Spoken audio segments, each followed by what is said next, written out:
फिरोजाबाद जिले के शुकाबाद नगर में नारायण इंटर कॉलेज के मैदान में आज विशाल हिंदू सम्मेलन का आयोजन किया गया, जिसमें मुख्य अतिथि देवकीनंदन ठाकुर मौजूद रहे। देवकीनंदन ने अपने संबोधन में खुलेआम कहा कि जब तक हम रामायण नहीं पढ़ेंगे तब तक आदर्श परिवार नहीं बनेंगे।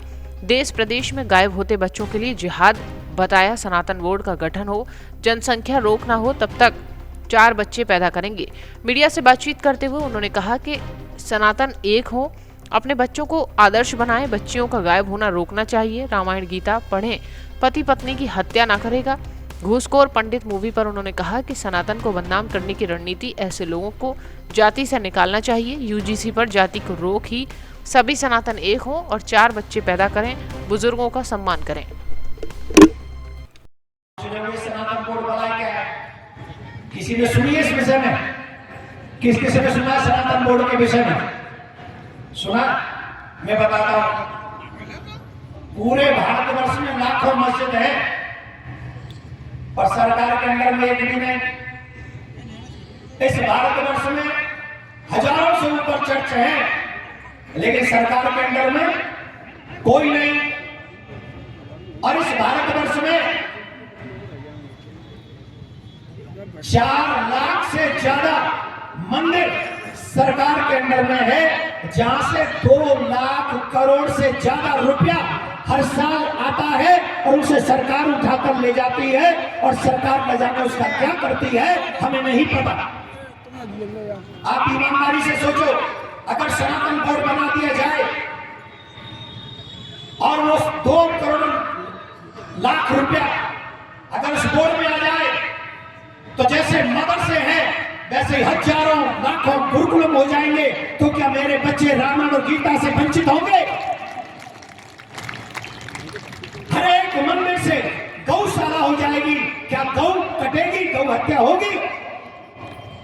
आज कितने सनातनी ऐसे हैं जो गरीब हैं, अपनी बहन बेटियों का विवाह भी ढंग से नहीं कर सकते। अगर सनातन बोर्ड बना तो वो पैसा उन गरीब बहन बेटियों का विवाह कराने में सक्षम होगा, एजुकेशन दिलाने में सक्षम होगा। तो क्या ये सनातन बोर्ड बनना चाहिए कि नहीं? अरे जोर से बोलो।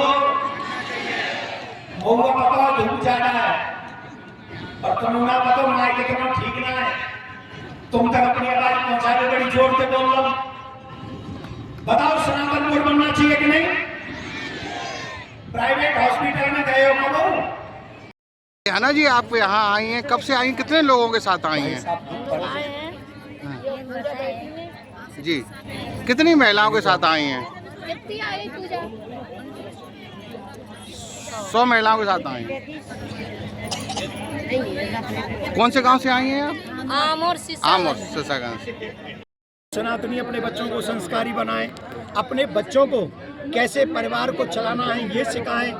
और जो विधर्मी हमारी बच्चियों को स्पेशली, चाहे वो देख रहे हैं लव जिहाद का शिकार हो, चाहे हमारी बच्चियों का किडनैप बहुत बड़ी संख्या में हो रहा है इस समय, हमारे बच्चे गायब हो रहे हैं। तो इन सब से हमें अपने बच्चों को भी बचाना है, रामायण गीता का ज्ञान उनको देना है और मथुरा में मंदिर का निर्माण हो सके, सनातन बोर्ड का निर्माण हो सके और सनातनियों को खेल भी खेलना है। तो सनातनी आपस में मिलजुल के आगे बढ़े। हम लोग SPL भी कर रहे हैं इसी माध्यम से। हम यही कहेंगे कि सनातनियों को एकजुट होना चाहिए, एक साथ होना चाहिए, एक साथ मिलकर आगे बढ़ना चाहिए। सनातनियों के बच्चे अगर धर्म को जानेंगे तो कोई भी पत्नी अपने पति को नहीं मारेगी, कोई भी पति अपनी पत्नी को नहीं जिंदा जलाएगा। ये लैक ऑफ रिलीजियस नॉलेज है जिसके कारण हमारे परिवार बिखर रहे हैं। तो हमें इन सब के लिए जागरूक होना है, अपने ग्रंथों को पढ़ना है, अपने ग्रंथों को अपने बच्चों तक पहुंचाना है, तभी हमारे घर बचेंगे। एक और बात, इस देश को बचाना है, सनातन को बचाना है, आने वाली पीढ़ी को बचाना है। तो इसके लिए जब तक जनसंख्या नियंत्रण कानून न हो जाए, हर सनातनी के घर में 4-4 बच्चे होने चाहिए, ऐसा भी हमने यहाँ पर कहा है। फिल्म एक घूसखोर पंडित के नाम जिसका विरोध भी हो रहा है, ये सनातन धर्म को बदनाम करने की प्लानिंग है। सनातन में अश्रद्धा लोगों की उत्पन्न हो।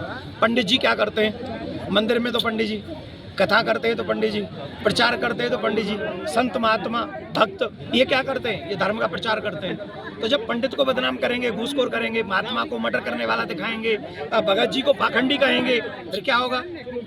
जो युवा पीढ़ी है वो हमारे धर्म से हटेगी तो फिर कहाँ जाएगी? फिर वो लव जिहाद का शिकार आसानी से हो सकती है, फिर वो उसका धर्म परिवर्तन आसानी से हो जाएगा। ये सोची समझी रणनीति है। ऐसे लोगों को मैंने तो सुना है, ये जो फिल्म बनाई है वो पंडित ही है, जाति से निकालो। ऐसे लोगों का बहिष्कार करो जाति से, जो लोग सनातन को बदनाम करने का कुचक्र कर रहे हैं। देश को, धर्म को बचाने का दायित्व प्रत्येक सनातनी का है। महाराज जी, यूजीसी पर जिस प्रकार विवाद चला, यूजीसी पर जातिवाद का बड़ा बोलबाला रहा, उस पर क्या कहेंगे? हम यहाँ किसी जाति के ऊपर बोल रहे थे क्या? हम तो यहाँ सब सनातनियों के लिए बोल रहे हैं, और यहाँ सब सनातनियों के लिए बोल रहे हैं। इसका मतलब क्या है? हमें वो कानून बनाने हैं जो सबको जोड़ के जाए, सनातनियों को नहीं। और सबसे पहला इस देश पे अधिकार सनातनियों का है। कोई भी कानून बने सनातनियों के हित में होना चाहिए, देश की सुरक्षा के लिए होना चाहिए, और ये देश आगे बढ़े जिसमें सनातनी बढ़ जाए। ऐसे कोई कानून इस देश में नहीं बनने चाहिए। धन्यवाद।